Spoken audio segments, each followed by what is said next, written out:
Hurmatli obunachilar, bugungi obzorimizda ikkita mashina, Tanga mashinasi bilan Labo mashinasi. Bu mashinaga qilingan ishlarni bir qator tushuntirib o'tib ketaman. Har ikkala mashinamizga ham koronalar ustunovka qilib berganmiz. Bitta e'tibor berib qo'yasizlar. Ideal darajada qo'yilgan. Orqa tomonlariga tent ustunovka qilib berdik. Koreyskiy tentlardan tortib berganmiz. Tarangligiga bitta ahamiyat berib qo'yinglar. Ideal darajada tortilgan. Har ikkalasiga ham yon tomoniga yashillar ustunovka qilib berganmiz. Shu kulish, dankrat, agnishtun narsalarni solib yurishga. Orqa tomoniga keladigan bo'lsak, orqa tomonni darvozasi alika fondan bo'ldi. Qurshlarga ruchkalar qo'yib berdik.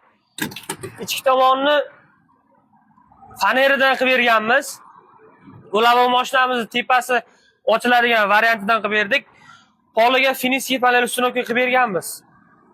Changan mashinamizga keladigan bo'lsak, changan mashinamizning ichi polni paneldan afishka bo'ldi. Pollarga finiskiy panel o'rnatib berdik. Dugalar ustunovka qilib berdik. Kimgadir shunaqa xizmatda kerak bo'ladigan bo'lsa, bemalol aloqaga chiqarasizlar.